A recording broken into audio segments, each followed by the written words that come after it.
India का wrestlers जिन्होंने देश का नाम रोशन किया है, ओलंपिक्स में मेडल जीत के, वो आज सड़कों में बैठ के प्रोटेस्ट कर रहे हैं, लेकिन उनकी सुनने वाला कोई नहीं है। 7 फीमेल रेसलर्स जिन्होंने रेसलिंग फेडरेशन की चीफ के ऊपर सेक्सुअल हैरेसमेंट की एलिगेशन लगाया। ये चीफ है ब्रिजभूषण शरण सिंह, जो कि यूपी में बीजेपी का एक एमपी भी है। 2019 के इलेक्शन में इन्होंने जो एपिडोपिट सबमिट किया था, इसके हिसाब से उनके खिलाफ 4 क्रिमिनल केसेस पेंडिंग थे, इंक्लूडिंग अटेम्प्ट टू मर्डर। एक समय ब्रिजभूषण के ऊपर 30 केसेस थे और उनमें से एक टाटा का भी केस था। सीबीआई रिकॉर्ड के हिसाब से इनके ऊपर दाऊद इब्राहिम गैंग का एक शूटर को छुपाने का आरोप था और एक मर्डर तो इन्होंने खुद कन्फेस भी किया था लल्लन टॉप के साथ एक वीडियो इंटरव्यू में।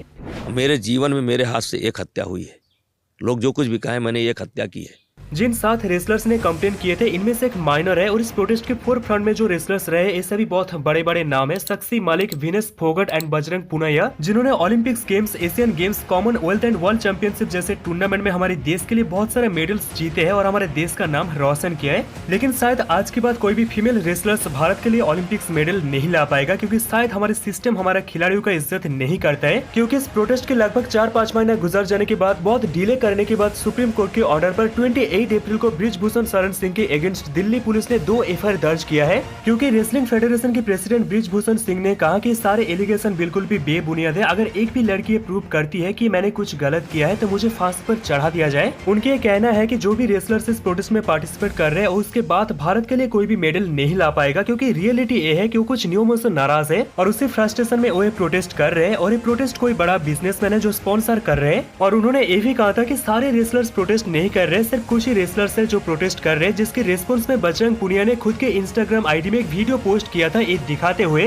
कि कितने रेसलर्स अभी तक इस प्रोटेस्ट में उनके साथ जुड़े हुए। जनवरी में प्रोटेस्ट एक बार शांत हो गई थी, जब हमारा स्पोर्ट्स मिनिस्टर अनुराग ठाकुर ने एक ओवरसाइट कमेटी फॉर्म करने की अनाउंसमेंट की थी और उन्होंने ये भी कहा था कि कमेटी 4 हफ्ते के अंदर अंदर इन्वेस्टिगेशन पूरा करेगा और जब तक इन्वेस्टिगेशन पूरा नहीं होता है तब तक ब्रिजभूषण को उसकी पोस्ट से बाहर रखा जाएगा। इंडियन ओलंपिक एसोसिएशन ने भी एक 7 मेंबर की कमेटी फॉर्म की थी, जिसकी इंचार्ज थी हमारा नेशनल हीरो मेरी कॉम। तो इसके बाद रेसलर्स ने जनवरी में प्रोटेस्ट रोक दी थी और प्रोसेस खत्म होने की इंतजार करने लगे। अब यहाँ पे एक बहुत बड़ी सवाल आता है दोस्तों कि प्रोटेस्ट फिर से शुरू क्यों हुआ, क्योंकि सभी रेसलर्स इस स्लो इन्वेस्टिगेशन प्रोसेस से तंग आ चुके हैं। वो कहते हैं कि ब्रिजभूषण के अगेंस्ट एक एफआईआर दर्ज करवाना है। कई लोग ये भी कहते हैं कि जो लड़कियां सेक्सुअल हैरेसमेंट की शिकार हुआ है वो सामने क्यों नहीं आ रहे। रीजन आप लोग ब्रिजभूषण की हिस्ट्री से ही समझ गए होंगे। लखनऊ से कुछ ही दूरी पर है गोंडा डिस्ट्रिक्ट। यहाँ से 1990 से लेकर आज तक 6 बार ब्रिजभूषण सिंह ने इलेक्ट होकर एमपी बने। गोंडा का लोकल लोग कहते हैं कि यहाँ पे ब्रिजभूषण सिंह इतना स्ट्रॉन्ग है कि इससे कुछ फर्क नहीं पड़ता है कि वो कौन सी पार्टी से इलेक्शन लड़ते हैं। पार्टी का सिंबल सिर्फ एक सिंबल होता है, क्योंकि लोग सिर्फ ब्रिजभूषण को ही वोट देते हैं। इंडियन एक्सप्रेस के एक इंटरव्यू में इन्होंने कहा कि इनको किसी भी पार्टी की जरूरत नहीं है, पार्टी को इनकी जरूरत है।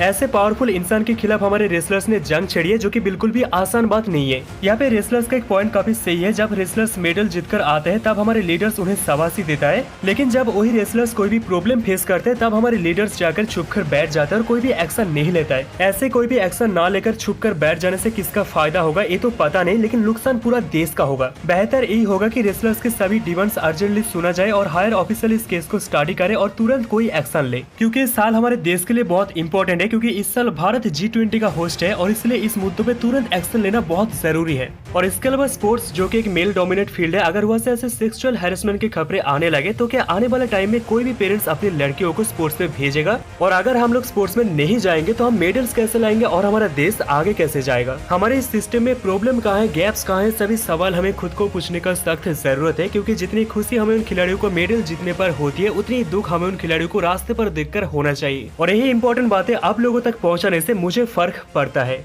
क्योंकि यही खिलाड़ी मेडल जीतकर हमारा देश का नाम रोशन करता है। और इसलिए इस गंभीर सिचुएशन में ये सभी खिलाड़ियों का साथ देना और इनकी मदद करना हम सभी का फर्ज है।